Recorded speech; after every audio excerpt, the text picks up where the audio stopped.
Hey, everybody. Yeah, it's time for the Lives and Lessons Learned of 100 Christians today. We're doing This is a Mouthful.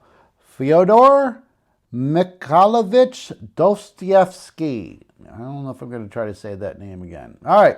He was a Russian novelist, philosopher, and journalist whose profound explorations of faith, morality, and the human psyche made him one of literature's greatest voices. Born in Moscow to a stern military doctor and a devoutly religious mother, he was the second of 7 children in a middle-class family. Raised in a household steeped in Russian Orthodox Christianity, his early years were shaped by Bible reading and exposure to Moscow's underclass at his father's hospital for the poor. After his mother's death in 1837, he attended the Military Engineering Institute of St. Petersburg, but found it stifling, preferring literature instead. His father's mysterious death, in 1839, possibly murdered by serfs, led Dostoyevsky guilt-ridden and financially strained. Dostoyevsky's literary career began with Poor Folk, a book he wrote in 1846, a social novel praised by critics, but his involvement with the utopian societist Petrachevsky circle led to his arrest in 1849 for subversive activities. Sentenced to death, he faced a mock execution before being exiled to Siberian prison camp for 4 years, followed by 5 years of forced military service in Siberia.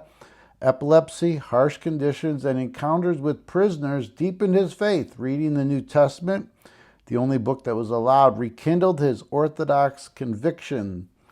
These experiences shaped his later works, infusing them with themes of suffering, redemption, and God's grace. Returning to St. Petersburg, Dostoyevsky resumed writing, producing books, The Insulted and Injured, The Notes from the House of the Dead, a semi-autobiographical prison memoir.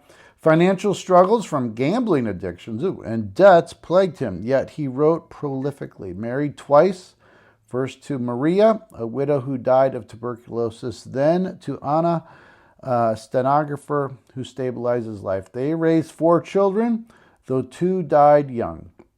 His masterpieces include books you've heard of before: Crime and Punishment, exploring guilt and redemption; The Idiot, portraying a Christ-like figure. I want to read that one. I heard about that one. Other ones, The Brothers Karamazov, that's another big one. His crowning meditation on faith and doubt. A fervent, I don't even know what these words mean. He edited journals like The Citizen, advocating Russian orthodoxy and criticizing Western secularism. Despite his chronic illnesses, he delivered the acclaimed 1880 Pushkin speech celebrating Russian unity. He died at age 59 in St. Petersburg, mourned by thousands at his funeral. All right. His novels, translated over into 170 languages, have sold millions, influencing other writers that you never heard of. His psychological depth prefigured existentialism and Freudian analysis, while his theological insight shaped Christian thought. This is the key. Key works include Crime and Punishment, the moral struggle after a murder; The Brothers Karamazov, a spiritual epic of faith, reason, and free will; Notes from the Underground,